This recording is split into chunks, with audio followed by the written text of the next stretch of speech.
This is a story about lions, tigers, and Greta. It's a true story with love, miracles, and the unexpected, and a leader dog named Greta. But in order to have a Greta, you need some lions. Meet Fred and Sharon. Fred and Sharon are members of Lions International. This is their story too, because Greta changed their lives forever with her life as a leader dog for the blind. Leader Dogs for the Blind provide services and training for people who are both deaf and blind, which empowers them with lifelong skills for independent living and a fulfilling life. There are currently over 3 million people in the U.S. alone who are blind or visually impaired who can become more independent if they receive mobility training. Leader Dogs were the first guide dog organization to develop a program to train deaf-blind clients to work with a guide dog. Today, Leader Dog runs 10 to 12 classes per year with up to 20 clients in each class. About 500 puppies are born each year that will be raised to become potential leader dogs. We got involved with Leader Dogs in 2012, and we are now breed stock host parents. Leader Dogs started from 3 Detroit area lions. One of their friends wanted to get a guide dog. That person was denied, so these 3 individuals decided that they would take it upon themselves to start a training school. We'd heard about Leader Dog, and of course we're dog people, we like dogs. And the impact that they have on people's lives, that's where I think the real inspiration comes from, is the clients. But after visiting Leader Dog, it's not about the dogs at all. When you listen to the clients and how that dog has made a difference in their life, you still realize that you've just extended that person's confidence, their independence, amazingly just through a dog. Here's the kicker. We are the only school in the world that is now training dogs for people who are completely blind and completely deaf. Their dogs are taught to read American sign. Think about that. And even if they get career change and they don't become guide dogs, they can become therapy dogs, or they can become post-traumatic stress syndrome dogs for a veteran. So there's lots of things these dogs are good for if they don't make the program. They want to make sure that that dog is successful. They're working 24/7 with that dog, and the dog lives right in the cell with them. And they have to be good behavior. They can swear and lose the dog. So, that's pretty amazing. You think about nowadays, we don't get that kind of discipline in our everyday. We wanted to get a little bit more involved in it. One of the things that you can do is be a puppy raiser. You take the dog at about 7 or 8 weeks old and you socialize it.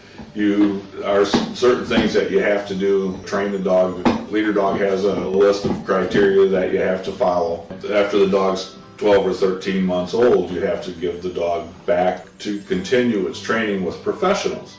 Yeah. She's a nice lady, huh? Yeah, okay. Where's my door? I gotta get out my door. The building's on fire. My door. Oh, see, she'll go to what I said, my door, but if I say, Gracie, you can find that door? Find the door. Come on, let's get out of here. Yeah. I'm gonna get a dizzy. So the other option was to be a host family. What they ask you to do is take the female into your home and raise puppies for them. The first litter came on June 23rd, 2017, and we'd only had Greta for 6 months at that point. But Greta didn't really understand it. So when the first one was born, she had a little male. She actually tried burying it in her covers, and she just looked like she had done something wrong. Like, what is happening? Like, she thought she made a mess or whatever. So we ended up with just the 4 healthy boys, which was a nice size for our first litter. And for her mom, for the mom, Greta did great with them. The part that was scariest to us, though, that we really have to do as breed stock parents, before we can feed the puppies or before we can give them any attention, we have to make them sit. How do you train a 4-week-old puppy to sit on its behind before. Not just one, but a whole litter. Yeah, a whole litter. And that was actually the easiest part, because they learned that very quickly. They love attention and they love their food, and they'll do anything for it. You can't make them do anything. They have to want to do it.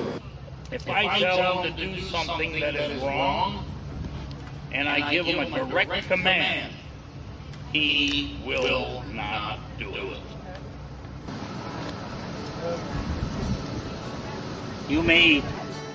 Now we've got all that knowledge, that information, how do we grow that relationship? How do we serve together? So in 1992, we became the first guide dog program on the planet to have a dedicated deaf-blind program.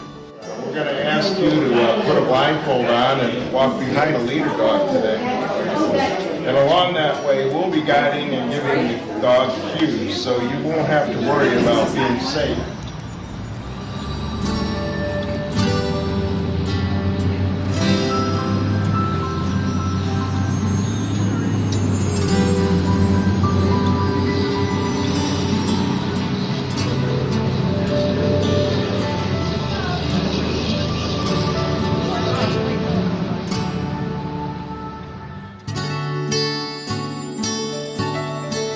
So when we realized that their breeding program needed help and we could be a breed stock host, then we knew that that's how we could continue to be involved hands-on and make a difference. You have to welcome in your home, so you have to be prepared for that. You can't do it in an outbuilding or any place else. It has to be in your home where you live, because they want you with that dog 24/7. Even in that fenced-in area, we've got to be out there with her, because a male dog can jump the fence at any time, you know, and cause grief.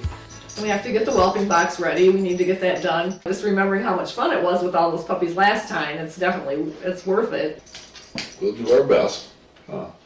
That's where our inspiration came from, is just being able to help more in a physical way with having a dog in our home. And of course, getting a well-trained dog from the get-go was just a big perk, because when we got Greta, she had gone through the whole program. She was trained as a guide dog. I mean, she knew all her commands. It's just amazing. And they thank us because of what we're doing. And I think, you gave us a well-trained dog. You know, we should be thanking you. The benefits are just amazing.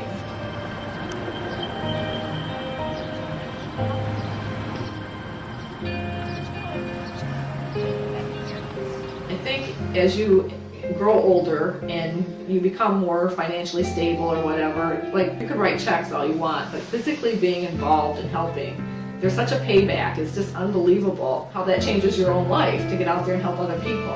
And to me, I think in the world we live in, it's our responsibility to pay back or to help when we can. When we reach that point in life where we feel we're financially stable enough, then that's our responsibility to help the rest of the people that aren't. It should come from your heart.